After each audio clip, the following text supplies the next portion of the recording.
Hello students, मैं अपना part 2 का वीडियो कंटिन्यू कर रही हूँ। जो मैंने पार्ट 1 में आपको पॉइंट्स बताए थे फ्लेमिंगो बुक लेसन 1 का द लास्ट लेसन के, हम हमने बैकग्राउंड ऑफ द स्टोरी किया, हमने करेक्टर्स एंड प्लेसेस किए, then we were doing gist of the lesson. ठीक है, अब मैं पार्ट 2 वीडियो जो बना रही हूँ बेटा, गिस्ट ऑफ द लेसन को इसमें हम कवर अप करेंगे। हमारा ये पॉइंट था पार्ट 1 तक।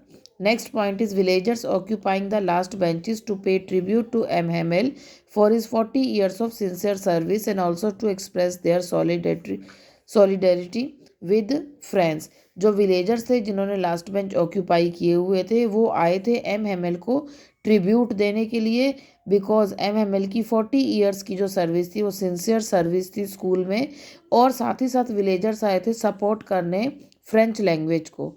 Next point, Hamel making the announcement that would be the last French lesson। M Hamel ने अनाउंसमेंट करी during the class that it was the last French lesson, कि आज ये हमारा लास्ट फ्रेंच लेसन होगा।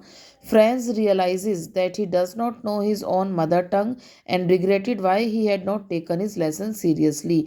यहाँ पे फ्रेंच को एम हेमल की अनाउंसमेंट सुनने के बाद रिग्रेट फील होता है, सॉरी फील होता है कि उसने फ्रेंच लैंग्वेज को सीरियसली नहीं लिया जो कि उसकी मदर टंग थी, और उसने सीरियसली लिया नहीं बट उसने साथ ही साथ इसको इग्नोर किया, और अब उसको ये लैंग्वेज ना तो लिखनी आती है ना ही रीड करनी आती है। Hamel realizes that all there the children, parents and he himself are to be blamed for losing respect and regard for the mother tongue. Hamel ने ये रियलाइज़ किया कि वो खुद भी, उसने अपने को भी इंक्लूड किया उन्होंने, कि चिल्ड्रन, पेरेंट्स और मैं खुद भी इस चीज़ के लिए ब्लेम करता हूँ अपने आप को कि हमने for losing respect and regret for the mother टंग, कि हमने ही बच्चों को मदर टंग की रिस्पेक्ट करना नहीं सिखाया, बिकॉज हमने उनको किसी ना किसी काम में इन्वॉल्व रखा। जैसे कि पेरेंट्स ने इन्वॉल्व रखा अपने बच्चों को किसी फर्म में, उन्होंने एंगेज कर दिया जिससे कि वहाँ से उनको इनकम का सोर्स आए, पैसा आए।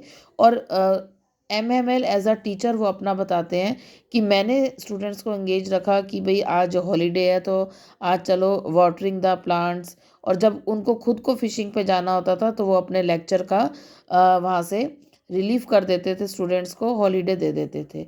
तो उन्होंने इस चीज़ के लिए ब्लेम किया पेरेंट्स को भी और खुद को भी। Always keep the mother tongue close to your heart as it is the key to the prison of slavery.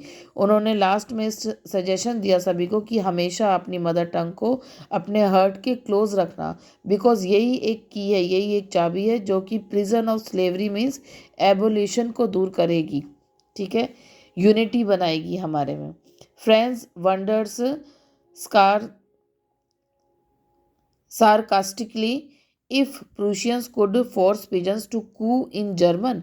France को बड़ा आश्चर्य हुआ और उसने व्यंग पूर्वक कहा, क्या जो प्रूशियंस आएंगे जिनका रूल होगा अब से, वो पिजन्स को भी कहेंगे कि जर्मन में कू करो, इस तरह से।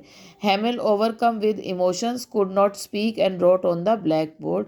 हैमिल जो थे वो उनके इमोशंस नज़र आने लगे और वो कुछ बोल नहीं पा रहे थे, तो उन्होंने ब्लैक बोर्ड पे लास्ट लाइन क्या लिखी, लॉन्ग लिव फ्रांस।